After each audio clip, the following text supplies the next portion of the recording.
Bom, pessoal, a gravação iniciou aqui. Bom dia, boa tarde ou boa noite, né? Eu não sei qual horário que vocês estarão assistindo nessa gravação.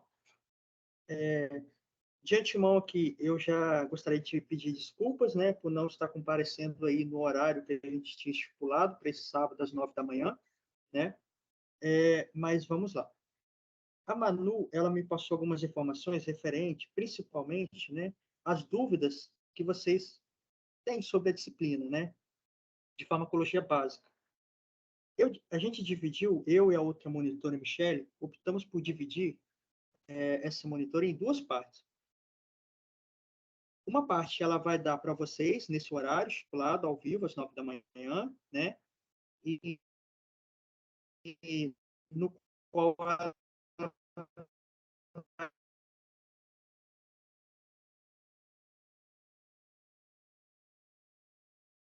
cinética, né? E das vias de administração relacionadas a eles, né? E essa segunda parte, né, que ela me passou também, está até aqui anotado no caderno, foi a questão, né, se os tipos, né, no caso, identificar efeitos adversos, efeitos colaterais, reações adversas, interações, né, medicamentosas, a super e hipodosagem, intolerância, um pouco sobre xenobiótico e altacoide, né, um pouco sobre índice terapêutico, aquelas matérias que envolvem a disciplina de farmacologia, né, aquelas 10 que ela sempre passa, a questão sobre os tipos de medicamento, inovador, referência, biosimilar, especiais, né, a questão da biodisponibilidade, da bioequivalência e, por último, aí, a eficácia e efetividade, né? Foram essas informações que ela me passou sobre algumas dúvidas pertinentes aí que vocês possuem, né? Tendo em vista isso, né, a Michelle vai ficar com essa parte inicial sobre a farmacocinética e daqui eu darei início, né, a essa segunda parte que eu falei, né? Vamos lá, então. Pessoal, no final aqui eu vou estar deixando no contato, no final dessa apresentação, mas qualquer dúvida que surgirem durante a visualização dessa monitoria, no horário que eu estipulei ali no final, vocês podem estar me mandando mensagem, tá? Eu vou tentar, assim, na medida do possível, tentar responder a todos, né? Mas não se sintam acanhados, né? Podem mandar as mensagens que aí a gente vai vendo, né, vai conversando, para ficar da melhor forma possível. É uma disciplina tranquila, não precisa se preocupar. Estudem casos clínicos, né, principalmente, que em cima dos casos clínicos que ela pode tirar as informações que vão ser passadas a seguir, né? Então aí é fundamental terem um raciocínio clínico nessa matéria e também farmacodinâmica. Vamos lá, então, dar início à monitoria. Bom, a princípio, eu gostaria de falar com vocês sobre essa linha que a farmacologia estuda, né? Dos efeitos colaterais, das reações adversas medicamentosas, das interações, da supra, da hipodosagem e da intolerância, né? Vamos lá. A questão dos efeitos colaterais, eles são efeitos que já são descritos na bula, né? Os efeitos colaterais. São aqueles que já vêm na bula, porque foi feito um estudo e em cima daquele estudo em cima daquela população estudada, foi visto que houve X efeitos. Então, esses efeitos colaterais são aqueles efeitos que já estão descritos em bula, né? Já as reações adversas medicamentosas, que é a RAM, né?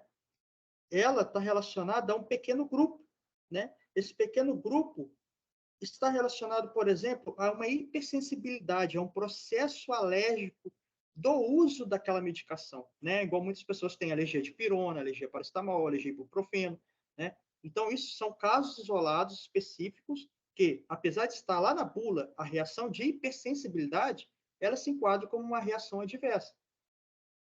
Outro fator também relacionado à reação adversa são aqueles efeitos, né, ou ações relacionadas a algo que não está descrito na bula, né, que começa a acontecer a uma determinada população pós-comercialização desse medicamento e nessa população começa a aparecer essas reações que não estão lá na bula. E o que acontece nesses casos? É passível de notificação junto ao órgão competente, né? E a partir de vários relatos dessas reações que não estão descritos na bula, o medicamento ele pode ser retirado do mercado para que possa ser feita uma análise, uma nova avaliação do que pode estar gerando essa reação, né? Igual aconteceu, se eu não me engano, com, por exemplo, a ranitidina, né? A ranitidina, né, teve estudos que possivelmente poderiam ocasionar câncer, né, nas pessoas, e a partir de então ela foi retirada do mercado e até hoje não se ouve falar mais em ranitidina. Igual acontece também, se eu não me engano, com o Berotec, né? Aquele medicamento lá utilizado para nebulização.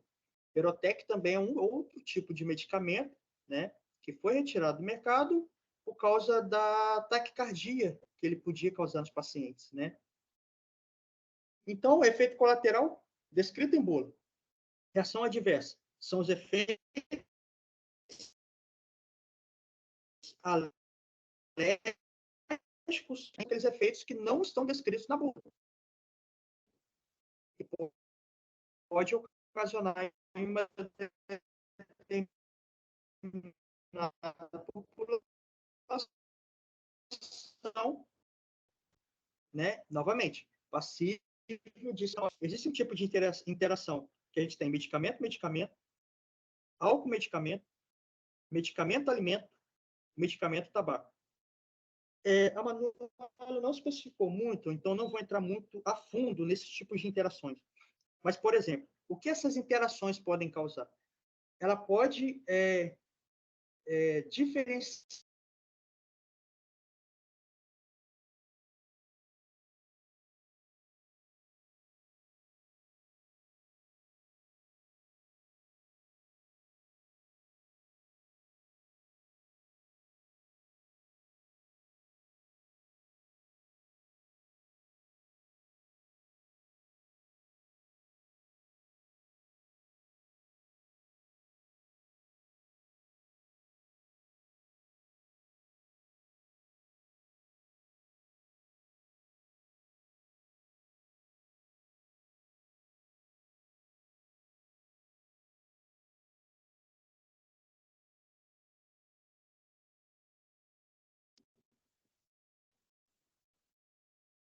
acho que voltou, tinha caído. Mas voltando. As interações medicamentosas, novamente, né? Ela pode estar relacionada à questão tanto do álcool, como do alimento, do tabaco, né? Ou do próprio medicamento em si. E o que eles causam nesse caso, né? Eles podem atrapalhar as etapas farmacocinéticas, né? Do medicamento e, consequentemente, atrapalhar o efeito esperado, né? No paciente. Como, por exemplo, existem alimentos que podem atrapalhar a absorção de alguns medicamentos. O álcool pode potencializar efeitos de sedativos. Então, as interações, elas estão e tem que se tomar muito cuidado com elas também. Então, basicamente é isso, né? Em relação à supra e à hipodosagem, vamos lá. Elas estão diretamente relacionadas com a posologia. O que é a posologia? A posologia nada mais é do que o ato da reposição do medicamento em intervalo de tempo. É quando você vai lá na farmácia, ele coloca lá a etiquetinha, tomar um comprimido de 8 a 8 horas. Isso é a posologia. O que é a supradosagem e a hipodosagem, né? Que está diretamente relacionada com a posologia. A supradosagem nada mais é, né, basicamente, do que a pessoa tomar o medicamento em doses elevadas, acima daquilo que é permitido, que é descrito em bula, que está em estudos, né? E essa supradosagem pode causar efeitos maléficos ao organismo, porque todo medicamento ele gera um efeito colateral.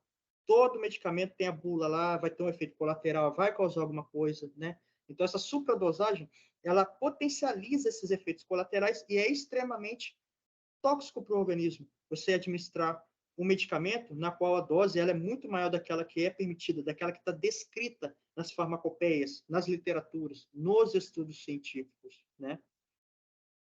Já a hipodosagem não. A hipodosagem é o contrário. Hipo, baixo. Então, o que acontece? É quando você administra uma dose que é muito abaixo daquela que é necessária para se fazer o efeito, né? Qual é a grande questão da hipodosagem? Aqui, você não vai conseguir combater, você não vai conseguir atuar naquela patologia específica na qual você tem, né? Não vai ser dose suficiente para combater, por exemplo, um micro-organismo, como, por exemplo, antibióticos, né? Uma inflamação, por exemplo, também. Então, essas doses abaixo do recomendado, elas não é que não vai causar malefícios, mas também não vai combater a doença que você tem. Então, do mesmo jeito, é maléfico. E, por último, a gente tem a intolerância medicamentosa, né?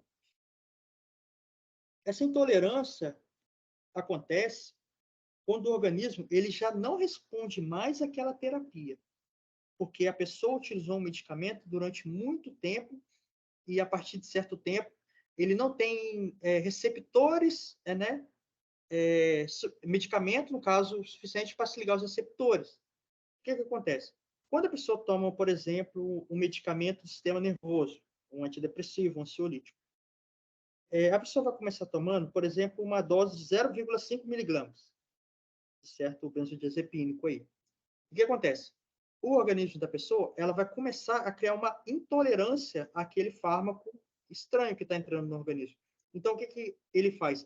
Ele, de certa forma, entre aspas, cria mais receptores que faz com que você tenha que aumentar a dose do medicamento para que eles se liguem àqueles receptores novos formados.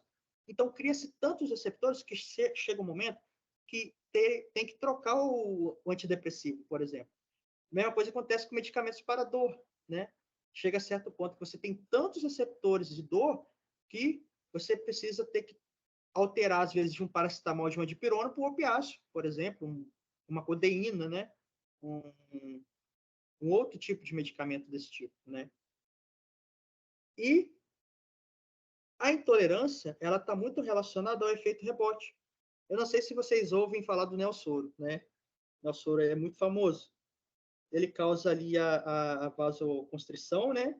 Das vias aéreas, aumenta o fluxo sanguíneo e, consequentemente, né, dilata as narinas ali para o ar entrar mais fácil, né? Para respirar. Mas, consequentemente, né, com o tempo, ele vai se criando uma resistência com que faz com que esses vasos que estão ali no nariz, eles se tornem frouxos, porque ele vai alargar, afinar, alargar, afinar, alargar, afinar. Tanto que se usa o Nelsoro. Então, vai criar uma resistência com aquele medicamento, né? Então, além de o Nelsoro também cair na circulação sistêmica e causar outros efeitos. Então, não use Nelsoro, use cloreto de sódio. Bom, passando essas fases, né, a gente tem uma subdivisão da farmacologia, que ela é classificada em 10 tipos, né? Que vai da farmacognosia, farmacotécnica, a cinética, a dinâmica, a química, a genética, a clínica, a terapêutica, a posológica e a toxicologia. Como que a Betânia ela pode cobrar isso em uma prova, né? Ela pode dar um caso clínico, né? Em cima desse caso clínico, ela pedir para vocês, por exemplo, cite 3 subdivisões que é vista nesse caso, né? Aí você pode falar, por exemplo, se ela falar de um medicamento, você pode falar da cinética, né? Se fala da absorção, né, da distribuição, vocês podem citar a cinética. Se fala de manipulado, vocês podem citar a farmacotécnica. Se falam de plantas, de fármacos extraídos de vegetais, né? Você pode citar a gnosia, farmacognosia. Se fala de um raciocínio clínico, vocês podem falar da farmacologia clínica. Se lá der, assim, tipo assim, um comprimido de 8 a 8 horas, lá no caso clínico, vocês podem falar da posologia, né? Se passar, tiver intoxicação, vocês podem falar da toxicologia. Então, vai variar muito do que ela pedir na avaliação. Mas, ano passado, por exemplo, para nós, caiu uma questão assim, da gente citar pelo menos 3 subdivisões do raciocínio, ali do caso clínico. Então, é bom ficar ligado nisso aí. Bom, a próxima etapa é o índice terapêutico. O que é esse índice terapêutico, né? É o famoso gráfico, a gente vê muito gráfico nisso. O índice terapêutico, ele é calculado, né? É um cálculo, dividindo-se a dose tóxica de um fármaco para 50% de uma população e também a dose mínima efetiva daquele fármaco também para 50% da população. Então, é uma razão entre a dose tóxica e a dose mínima efetiva. Aqui nessa imagem, eu coloquei um dos medicamentos que tem um dos menores índices terapêuticos já visto, que é a digoxina, né? Que é tratado aí, é um medicamento para questão de débitos cardíacos, né? Para coração. E ele tem um índice terapêutico muito baixo. Então, o que significa eu ter um índice terapêutico baixo? Significa que a ação daquele medicamento, ele está em intervalo de doses mínimas. Ou seja, ou é 0,25, ou 0,26, ou 0,27, ou 0,28. Tipo, é um intervalo curto de ação terapêutica, de janela terapêutica. Então, quando eu falo que o medicamento ele tem índice terapêutico baixo, nada mais é do que a dose tóxica dele é muito próxima da dose efetiva dele, é muito próximo um do outro, igual a gente pode ver no gráfico aqui do lado.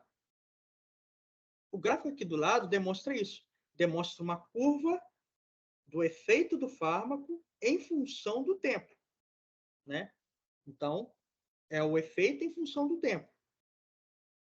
O que seria esse período de defasagem? Esse período de defasagem é o período no qual o fármaco ele está lá sofrendo os processos farmacocinéticos de metabolização até ele começar a fazer o seu efeito. E ele começa a fazer o seu efeito quando ele se liga nos receptores lá no coração. Então, esse período de defasagem nada mais é do que aquele período que o fármaco ele é absorvido, metabolizado, antes de ir para a corrente sanguínea. Está na corrente sanguínea, ligou no receptor, início do efeito. O que acontece? Quando começa, né, as moléculas de digoxina a se ligar lá no seu receptor, o efeito começa a acontecer, né? Um efeito que vai subindo, até que ele atinge um pico máximo. Quando ele atinge esse pico máximo, ele começa a decair, porque sofre a metabolização de excreção, né? E ele é excretado. Então, essa é a curva que o fármaco faz. Aí, como que é feito esse estudo, né? Lá com a dose tóxica para a população e a dose mínima para a população. Existe em um intervalo na qual começa a se fazer o efeito e a dose máxima que, se eu ultrapassar, ela vai ser tóxica para o organismo, pode levar à morte, né? E esse espaço entre o início do efeito e a resposta máxima, que começa a se causar efeitos adversos, a gente chama de janela terapêutica. Dentro dessa janela terapêutica que eu vou trabalhar para produzir o meu fármaco, né? Principalmente em manipulação farmacotécnica lá. Poucas são as prescrições de digoxina na manipulação, porque ele é um medicamento muito perigoso e tem um índice, uma janela terapêutica muito curta, né? Então, nesse caso, desse exemplo, desse gráfico aqui, desse medicamento, ele não tem o seu efeito tóxico ultrapassado, né? Porque ele chegou até aqui, ó, efeito na metade, né? E ele tem um efeito bom no organismo, porque ele perpassou a defasagem. Se um medicamento ele não ultrapassasse essa depuração da ação, quer ver? Vou abrir o punch para vocês verem.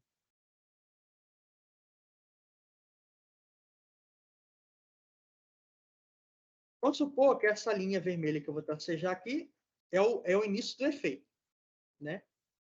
E a linha azul é o que eu não posso ultrapassar, porque se passar vai ser tóxico. Se eu pego um fármaco A com a linha amarela e eu não atinjo o início do efeito, é como se fosse placebo. Eu não tenho um fármaco, ele não vai se ligar ao receptor e ele não vai gerar um efeito esperado. Ele só está sendo absorvido, metabolizado, excretado. Ele não está gerando um efeito, né? Se eu tenho um fármaco B, de cor verde, que ele tem um período de defasagem e depois de eliminação, ele está acima da linha do índice terapêutico, eu tenho um fármaco bom, né? Porque ele está me gerando um efeito. Então, legal. E se eu tenho um fármaco azul, de linha azul escura, ele está perpassando o limite tóxico da janela terapêutica, eu tenho um fármaco que não é bom para mim ser administrado. É um fármaco ruim que pode levar à morte, pode causar intoxicação, vários outros fatores. Então, espera-se que todo fármaco esteja dentro de um limite, dentro de uma janela terapêutica, que é essa que eu estou colocando aqui. Então, espera-se isso de um fármaco. Se ele está abaixo do meu início de ação, eu tenho um placebo, eu não tenho nada, não faz efeito nenhum. Se eu tenho um acima, eu estou intoxicando o organismo. Não é legal. Então, o medicamento ele precisa estar dentro de uma janela terapêutica para que ele seja, no mínimo, acessível para um tratamento. Vamos lá, então? Vou dar uma respirada. Vamos agora para uma questão que muita gente confunde, né?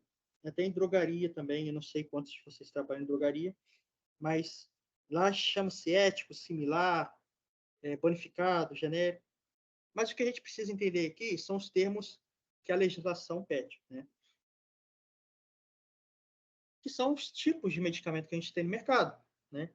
Aí nisso aí a gente tem um medicamento que ele é o inovador. O que significa? O inovador é aquele medicamento que foi o primeiro a ser criado no mundo todo, né? Porque tem muita gente que confunde inovador com referência. Inovador é o primeiro a ser criado. Referência é o primeiro a ser catalogado naquele país. Tem diferença. E eu trouxe aqui o paracetamol, que deve ser muito comum. Eu escolhi ele porque é um medicamento muito comum, né? Muitos de vocês já acho que conhecem. O paracetamol, ele foi descoberto assim, acidentalmente nos anos 1800 e alguma coisa. Lá no 1887, mais ou menos. Foi descoberto acidentalmente, né? No laboratório lá na França, por dois médicos alemães. Mas o que acontece? Durante esse período de 1886, 87, até 1950, que é ali a metade do século XX, não foi criado nenhum tipo de medicamento em cima dessa descoberta, né? Do que ele tinha sido feito. Porque até então, até a década de 50, o único anti-inflamatório do mercado que tinha, né, o conhecimento, era a aspirina, AS, ácido acetil salicílico, né, que a gente conhece aí hoje para vários tratamentos, né? Mas ele era o único conhecido. E o que ele causava? Úlceras. Ele era extremamente danoso ao estômago, né? Então, viu-se essa necessidade. Muitos ainda há discussões de que o Tilenol americano, na década de 1955, tenha sido criado como Tilenol xarope para criança, foi o primeiro a ser criado, e, ao mesmo tempo, lá na Europa, foi criado o Panadol, né? Lá na Inglaterra. Foi criado nessa mesma época o Panadol. Tanto é que eu coloquei o Panadol aqui, porque ele é comprimido e né, está seguindo essa linha de raciocínio. O Panadol aqui, tanto é que o nome está em inglês, né? Foi o primeiro medicamento paracetamol criado em comprimidos, né? E o Panadol, ele é o inovador, porque ele foi o primeiro a ser criado, né? Em 1950, alguma coisa. Depois do Panadol, e depois dessa patente também, tanto do Tilenol americano, foi-se criado o referência, aqui no Brasil, como Tilenol, nome comercial. Ou seja, o medicamento de referência é aquele medicamento que tem um nome comercial e ele foi o primeiro catalogado, registrado na Anvisa aqui no país, aqui no Brasil. Já o Panol foi o primeiro no mundo. E, depois de um período de alguns anos, né, há uma quebra de patente e vem o genérico. O genérico, né, como está aqui logo abaixo, ele é descrito com o ativo, né, em si, não tem nome comercial, e tem um G bem grandão aqui com uma faixa amarela indicando que é genérico. O genérico, ele tem todos os testes de bioequivalência e biodisponibilidade do referência. Né? Depois a gente vai ver até o que significa isso, né? Mais aí à frente. E também, além da quebra de patente para o uso do genérico, também começou a aparecer aqueles chamados bioequivalentes. Os bioequivalentes nada mais são que o paracetamol, né? Com a mesma apresentação, a mesma dosagem, né? Do que o de referência. Só que, em relação ao genérico, ele tem um nome comercial, né? Então, muitas pessoas confundem, tanto em drogaria também, inclusive, né, porque há uma linha de raciocínio a ser seguida na hora de você fazer a intercambiabilidade, né, que muitas pessoas não conhecem. Mas, assim, em drogaria, muita gente faz a troca de referência, por exemplo, o bioequivalente ou bioequivalente por referência, achando que é a mesma coisa. Não é. Os testes são diferentes, né? Então, nesse caso, tem que se tomar muito cuidado com essa substituição, essa intercambiabilidade. A internet está ali a fácil acesso de qualquer balconista, farmacêutico, e você pesquisar qual a referência de X, qual é o equivalente de X, qual é o genérico de X. Então, você tem tudo ali, só alcance para não fazer uma venda, não é errada, é equivocada, né? Não estando condizente com o que diz a Anvisa, né? Então, é muito importante, porque muita gente confunde referência com o equivalente. Então, tem que ter muita atenção aí. Então, falando um pouco aí sobre a questão de inovador, referência, genérico e equivalente, tem aí a questão da biodisponibilidade e bioequivalência. Eu vou começar falando primeiro dessa biodisponibilidade, que é nada mais do que a velocidade da absorção de um princípio ativo, uma forma de dosagem a partir da curva da concentração pelo tempo na circulação no sangue. Ou seja, está bem confuso de entender, mas logo abaixo aqui, ó, eu coloquei a forma. O que é a biodisponibilidade? É a quantidade de um fármaco que alcança a circulação sistêmica, circulação sanguínea, dividido pela quantidade de um fármaco administrado. Ou seja, geralmente os medicamentos de via oral, eles perdem um pouco de biodisponibilidade. Já o intravenoso não, ele já entra biodisponível. Ele não sofre a metabolização em si. Ele já entra biodisponível para ir para atuar no receptor. Ele já entra 100% biodisponível. Já o de via oral, não. O de via oral, ele passa por um processo de absorção, tem a questão da interação medicamento-alimento, que pode atrapalhar um pouco a biodisponibilidade. Tem vários fatores. Tem a questão da pessoa ter um pH estomacal muito elevado, né? Tem a questão dos enterócitos não absorverem muito bem lá no intestino, o medicamento. Então, existem vários N fatores que interferem na biodisponibilidade do medicamento que ele é administrado de via oral. Já intravenosa, não, ele já entra disponível. Porque não tem a quantidade de fármaco administrado ali, é a mesma que vai ser disponível, que vai entrar direto na corrente sanguínea. Então, antes de ser metabolizado no fígado, o medicamento aí que geralmente entra 100% disponível, ele pode ser cerca de 70% a 80% ativo na circulação. Então, ele perde um pouco dessa biodisponibilidade.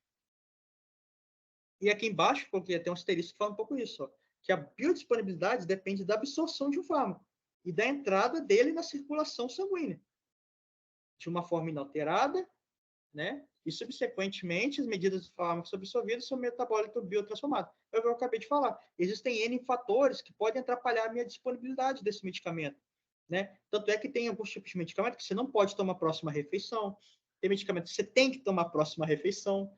Então, existem N fatores que interferem na disponibilidade, principalmente daquele administrado por via oral. Então, é muito importante saber isso. Já a bioequivalência, ela está muito ligada ao que a gente falou anteriormente sobre o medicamento inovador, referência, genérico e equivalente. O que é, então, o que se consiste essa bioequivalência? Ela nada mais é do que uma demonstração de equivalência farmacêutica entre um produto apresentado sob a mesma fórmula, contendo a mesma composição, tanto em nome como em quantidade de ativos, e que tem uma comparável biodisponibilidade, quando esse estudo é feito de uma forma experimental.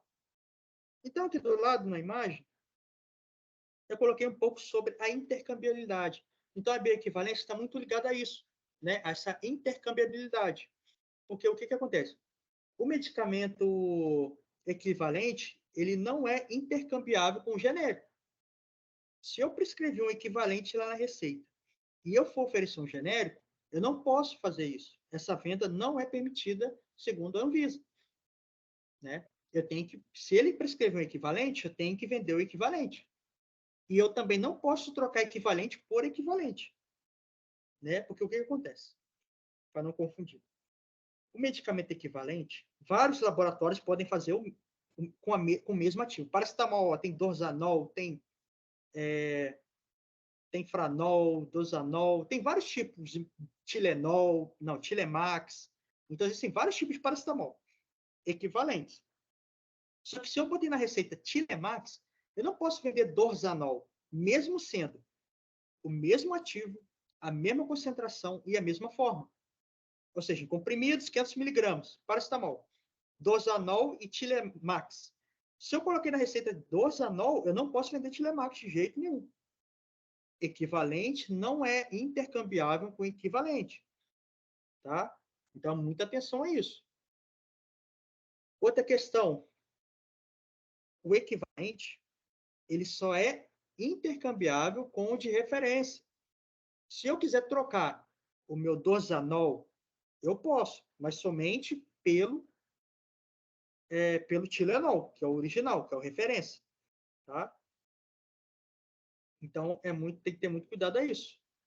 Então, eu só posso trocar o meu medicamento equivalente ali pelo referência. Tá? E o referência? O referência, ele pode ser intercambiável aí pelo genérico, né? Se eu chego na farmácia e na receita Tilenol, eu posso pegar e vender para a pessoa o paracetamol comprimidos genérico de um laboratório qualquer, desde que ele tenha a mesma forma e apresentação. Ou seja, se na receita está paracetamol 700 miligramas comprimidos, eu posso vender o de referência, Tilenol, 700 miligramas comprimidos. Mas se na receita tiver paracetamol, 5 miligramas por ml, gota, eu não posso vender xarope, por exemplo. Se está lá gota, eu preciso vender que tenha a mesma forma de apresentação. Isso é bioequivalência. Tá? Então, isso é bioequivalência. Não basta saber um pouco sobre o que pode trocar e o que pode não trocar. Você tem que saber também que aquele medicamento ele tem que estar na mesma forma e na mesma dosagem. Não pode trocar xarope por comprimido, não pode trocar gota por comprimido, não pode trocar gota por xarope, nessas formas de apresentações. E nem a miligrama, muito menos miligrama, tá? Eu não posso trocar 750 por 500, tá? Mesmo sendo paracetamol comprimido, apresentando a mesma fórmula farmacêutica, que é comprimido, ele não tem a mesma dosagem. Em um tem 750, no outro tem 500. Então, se eu chegar na farmácia com uma receita de paracetamol 500 miligramas, eu não posso vender Tilenol 750. Tá? Então, tem que ter muita atenção a isso. Tem que estar igualzinho, no mesmo padrão. Isso é bioequivalência. Porque, a partir da bioequivalência, eu tenho a biodisponibilidade. E, a partir da biodisponibilidade, eu tenho uma equivalência terapêutica. A equivalência terapêutica nada mais é do que, se eu tomar um paracetamol genérico 750 miligramas e tomar o Tilenol 750 miligramas, eu tenha o mesmo efeito. Porque ele passou pelos testes de bioequivalência e biodisponibilidade. Eles precisam apresentar o mesmo efeito, o mesmo problema, tudo igual. Até os ativos também. Então, tem que ter muita atenção a isso. Procurem, quem trabalha em drogaria principalmente, estudar um pouco sobre a intercambiabilidade, que vai ser legal, bacana entender sobre isso, tá? Por último, aí eu tenho a eficácia e a efetividade, né? Aí, caracterizando que a eficácia, né, é a capacidade do fármaco se ligar ao seu receptor e produzir um efeito. É aquela fase de estudo, né, que eu tenho da eficácia do medicamento. Se ligou, gerou efeito, eficácia. A efetividade não, a efetividade é diferente. Ela difere pelo fato de levar em conta o resultado de um fármaco no uso prático. Deixa eu pegar um exemplo para vocês. Está até aqui embaixo. Ó. Muitas vezes um fármaco que é eficaz, lá nos ensaios clínicos, o que quer dizer? Aquele fármaco que eu descobri, que eu estou fazendo as fases de teste, de ensaio, eu vi lá que em um grupo seleto de 10 pessoas, ou em células in vitro ali no laboratório, eu consegui uma determinada eficácia de que ele se ligou ao receptor e gerou um efeito, não seja muito efetivo na utilização real, né? Ou seja, ele pode ter uma alta eficácia lá no laboratório, por exemplo, um fármaco que reduz a pressão arterial. Ele pode ser eficaz num grupo de 10 pessoas, né? Para reduzir a pressão arterial, mas ele pode ter baixa eficácia porque causa tantos efeitos adversos que o paciente tem que parar de tomar. Então, a eficácia está relacionada ao estudo inicial daquele fármaco para gerar um efeito. A efetividade é quando eu pego esse fármaco e submeto a um grupo de população maior, né? Após comercialização do mercado, uso prático dele no dia a dia, não em um ambiente controlado, como eu testo a eficácia. Então, essa é a diferença. De novo, muitas vezes um fármaco que é eficaz lá nos ensaios clínicos não é efetivo na utilização real. O fármaco pode ter alta eficácia para reduzir a pressão, mas pode ter baixa eficácia porque ele causa tanto efeito que o paciente tem que parar de tomar. Igual acontece muito com os beta-bloqueadores, né? Muitas pessoas têm que trocar alguns tipos de beta-bloqueadores, né? Por exemplo, o propranolol, né? Que ao tomar se diz que ele pode causar tosse, né? Que ele se liga a receptores no coração, que é o efeito que a gente espera dele, que é abaixar a pressão através da contrabilidade cardíaca, ele atua no coração e ele tem uma eficácia, porque ele atua lá no receptor no coração, ele é eficaz para baixar a pressão. Beleza, atenolol. Não, propranolol. Só que acontece, como efeito adverso, eu tenho tosse, porque ele se liga a receptores lá no pulmão também. Ele causa dilatação aqui nos vasos sanguíneos do coração e causa vasoconstrição. Ele aperta os vasos lá do pulmão, causando broncoespasmo. E a pessoa começa a tossir. Aí, às vezes, tem que trocar, às vezes, um propanolol por um metoprolol, que é mais seletivo, por um atenolol, né? Então, isso é um exemplo clássico de eficácia e atividade, né? O efeito do propanolol, ele ser eficaz para baixar a pressão arterial, mas essa atividade dele é questionada quando ele causa um efeito adverso, que é a tosse. Então, basicamente, seria isso. Bom, pessoal, o que eu tinha para falar era isso, né? Se eu falei rápido demais, me desculpem aí. Eu tentei trazer um pouco de prática clínica do dia a dia também para essa questão, na tentativa de deixar melhor de entender, né? Qualquer coisa eu estou à disposição, né? Nesse contato aí, principalmente amanhã, a partir das 2, né? E é isso aí, pessoal. Estudem casos clínicos. Eu vou ver se eu preparo algum material aí esse final de semana sobre os casos clínicos. E tem um pouco sobre o que eu falei aqui, um pouco sobre o que a Michelle vai falar também, né? Às 9 horas da manhã aí. Então, eu tenho para falar para vocês estudar esses conceitos, né? E saber, através do seu raciocínio clínico, aplicar esses conceitos lá no caso clínico. E é isso, basicamente, que ela cobra.